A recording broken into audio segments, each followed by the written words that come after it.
Have you ever wondered why some people manage to completely transform their lives, while others remain stuck, despite having access to the same tools, resources, and opportunities? It's not luck. It's not talent. It's mindset, strategy, and intentional action. If you're tired of motivational content that fires you up for a few minutes, but leaves you unchanged, this script is for you.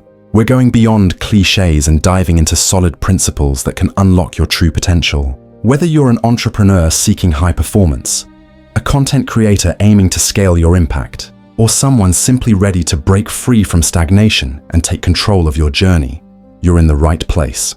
And what comes next might just be the missing piece you've been searching for. If any part of that resonates with you, if you've ever felt stuck, overwhelmed, or like you're meant for more but don't know where to start, take a moment right now to engage. Hit the like button to let this message reach more people who need it. Drop a comment below and share your experience. Have you ever felt this way? Your story might be exactly what someone else needs to hear. And if you haven't subscribed yet, now's the time. This channel is built to empower you with real strategies, deep insights, and the kind of clarity that creates lasting change. Your engagement isn't just support. It's fuel for a movement of people ready to rise. You walk into a room and before you even speak, something about you is already being judged. Not your clothes, not your posture, not your tone. It's something far more subtle. Something you do every single day without realizing. And it's the reason 98.7% of people will never be truly respected. Not by their peers, not by their teams, not even by themselves. It starts with how you speak. Not the words, but the way you dilute them. You soften your sentences. You shrink your presence. You apologize for existing. You say just, maybe, I think, as if your thoughts need permission to be heard. You laugh nervously after making a point. You raise your pitch at the end of a sentence like you're asking for approval. And every time you do it, you chip away at your own authority. People don't respect uncertainty. They don't follow hesitation. They respond to clarity, conviction, and presence. And the truth is, you've been trained to do the opposite. Conditioned to be agreeable, to avoid conflict, to make yourself small so others feel comfortable. But comfort doesn't breed respect. It breeds invisibility. Think about the last time you were in a meeting, a group chat, or even a casual conversation. Did you speak with weight? Did your words land like a statement or flutter away like a suggestion? Did people pause when you spoke? Or did they talk over you, nod politely, and move on? This isn't about being loud. It's about being grounded.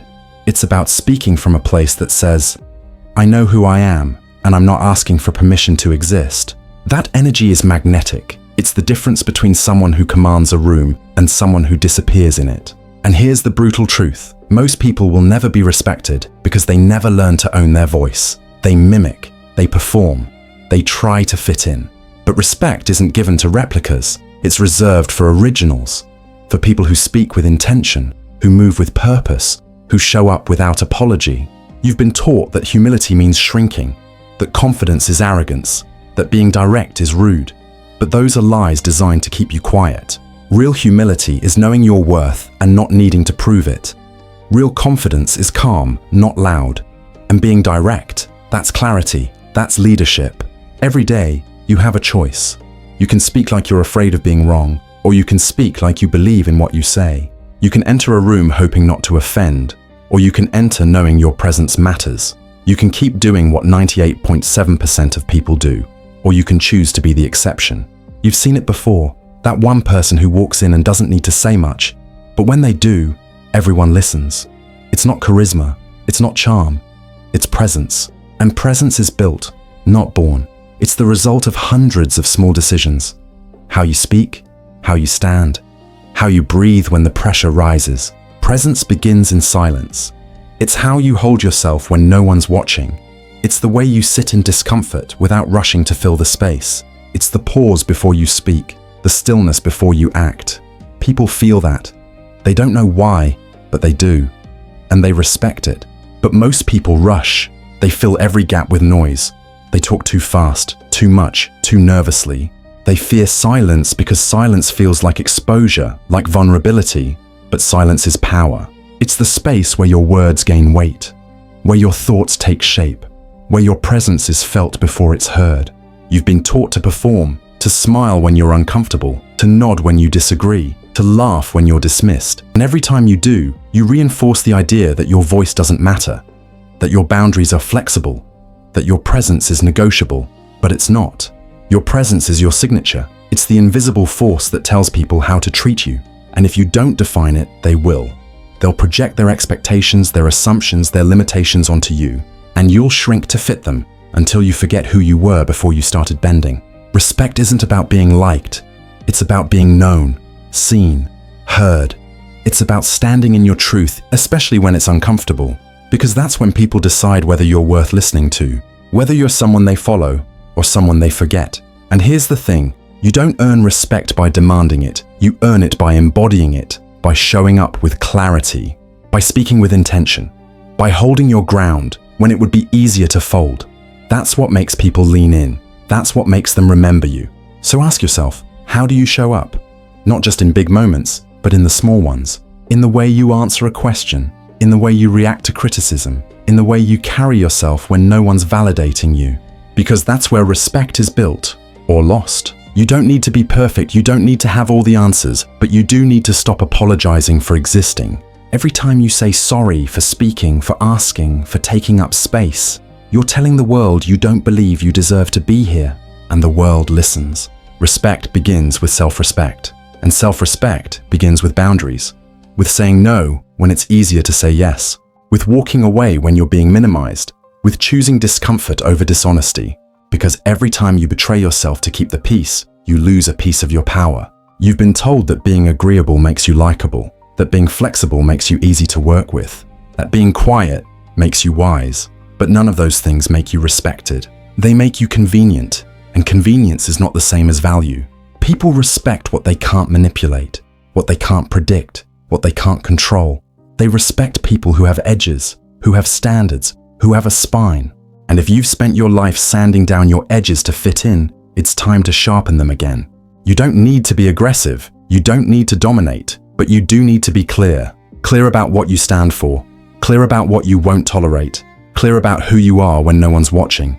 That clarity is rare, and rare is respected. Think about someone you truly respect, not someone you admire from a distance, but someone whose presence shifts the energy in a room. What do they do differently? It's not just what they say, it's how they say it. It's the way they move, the way they listen, the way they don't chase approval. Now ask yourself, do you chase approval? Do you change your tone to match the room? Do you hide your truth to avoid discomfort? Do you perform instead of express? Because every time you do, you trade authenticity for acceptance. And acceptance without authenticity is hollow. You weren't born to be hollow. You weren't born to be agreeable. You were born to be real, to be bold, to be the kind of person who walks into a room and doesn't need to prove anything because your presence already speaks for you. That's what respect sounds like. But here's the trap. You've been rewarded for being small, for being easy, for being quiet. Teachers praised you for being obedient. Bosses liked you for not making waves. Friends leaned on you because you never said no. And slowly you learned that shrinking gets you approval, but never respect. Respect doesn't come from being liked. It comes from being felt, from being remembered, from being the kind of person who leaves an imprint, not because you were loud, but because you were real. And realness is rare. It's uncomfortable. It's raw, but it's unforgettable. You don't need to change who you are. You need to stop hiding who you are. Stop filtering your thoughts. Stop rehearsing your reactions. Stop editing yourself to fit someone else's expectations. Because the version of you that's trying to please everyone is the version no one truly respects. People can sense when you're not being honest, when your smile is forced, when your words are rehearsed, when your energy is off, and they don't trust it, they don't respect it. They may nod, they may compliment, but deep down, they don't follow people who aren't anchored in truth. Truth is magnetic. It's messy, it's bold, it's the kind of energy that makes people pause, that makes them listen, that makes them rethink. And when you speak from that place, not from performance but from presence, you shift the room, you shift the dynamic, you shift yourself. So what's the thing you do every day that kills respect? You abandon yourself in small ways, in quiet moments, in conversations where you bite your tongue, in decisions where you ignore your gut, in relationships where you pretend to be okay. And every time you do, you lose a little more of your voice. But here's the good news. You can reclaim it. You can rebuild it. You can choose today to stop performing and start expressing, to stop chasing approval and start standing in truth, to stop being part of the 98.7% and become the exception. It starts with one decision, one moment, one sentence spoken with clarity, one boundary held with conviction, one truth shared without apology, and another, until your presence becomes undeniable, until your voice becomes unforgettable, till respect is no longer something you chase, but something you embody. You don't need a title to be respected. You don't need a platform. You don't need permission. What you need is alignment between what you say and what you believe, between how you show up and who you truly are. That alignment creates gravity. People feel it, people follow it. Respect isn't loud, it's quiet strength. It's the way you hold eye contact without flinching, the way you speak slowly, intentionally, without rushing to fill the silence, the way you say no without guilt, the way you stand still when others are scrambling. That's what makes people take you seriously. And when you start living from that place, when you stop shrinking, stop apologizing, stop editing yourself, you'll notice something shift. People will listen longer. They'll ask for your opinion. They'll mirror your energy, not because you demanded it, but because you embodied it. You'll stop being overlooked. You'll stop being interrupted. You'll stop being the person who's nice but forgettable. And you'll become the person who's respected, who's remembered, who's followed. Not because you changed who you are, but because you finally showed who you are. So the next time you walk into a room, ask yourself, am I performing or am I present? Am I shrinking or am I standing? Am I chasing approval or am I living in truth? Because the answer to those questions will shape how the world responds to you. You don't need to be perfect. You don't need to be fearless. You just need to be real, to be intentional, to be the kind of person who speaks with weight, moves with clarity, and lives with conviction. That's what earns respect. That's what builds legacy. And if you've made it this far, it means something inside you is ready. Ready to stop hiding, ready to stop performing, ready to stop being part of the 98.7% who dilute their power every single day. You're ready to rise, to speak, to lead. So take the first step. Speak one truth today without apology. Hold one boundary without guilt. Show up once without shrinking. And then do it again tomorrow, and again the next day. Because respect isn't built in a moment, it's built in momentum. And yours starts now. If you felt something shift while watching this, if a part of you woke up, stood taller, or saw yourself more clearly, then this message was meant for you. Don't let it fade. Subscribe to the channel right now so you never miss the kind of truth that moves you forward. And if this spoke to you deeply, comment below, I receive. Let that be your declaration, your turning point, your moment of alignment. Hit the like button to help this reach someone else who's ready to rise. And don't stop here. Your next breakthrough is waiting. The next video is already on the screen. Tap it now and keep building the momentum.